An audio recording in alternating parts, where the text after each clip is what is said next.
Hi అండి అందరికీ. ఈరోజు ప్రోటీన్ దోశ ఎలా చేయాలో చూసేద్దామా? దానికోసం 2 గ్లాసుల పెసలు తీసుకొని అందులో 2 టేబుల్ స్పూన్ల బియ్యాన్ని వేసుకోవాలి. దాన్ని మంచిగా 2 టైమ్స్ కడుక్కొని ఓవర్ నైట్ సోక్ చేసుకోవాలి. ఓవర్ నైట్ సోక్ చేసుకున్న తర్వాత మార్నింగ్ వాటిని మళ్ళీ 2 టైమ్స్ క్లీన్ చేసుకొని మిక్సర్ జార్లోకి వేసుకోవాలి.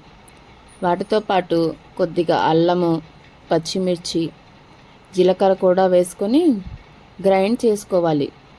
గ్రైండ్ చేసుకున్న మిశ్రమాన్ని బౌల్లోకి ట్రాన్స్ఫర్ చేసుకోవాలి. ఇంకేముందు వేడివేడిగా పెన్నం పెట్టుకొని పెన్నం మీద మంచిగా బ్యాటర్ తీసుకొని దోశలాగా స్ప్రెడ్ చేసుకోవాలి. ఇష్టమైతే దానిపైన కొంచెం ఆనియన్ వేసుకొని గీ కానీ ఆయిల్తో కానీ మంచిగా కాల్చుకుంటే యమ్మీ యమ్మీ పెసరట్టు రెడీ. దీనికి కాంబినేషన్గా అల్లం చట్నీ కానీ పల్లి చట్నీతో కానీ పే చేస్తే సూపర్ ఉంటుంది. నేను దీనికి కాంబినేషన్గా పల్లి చట్నీ చేశాను.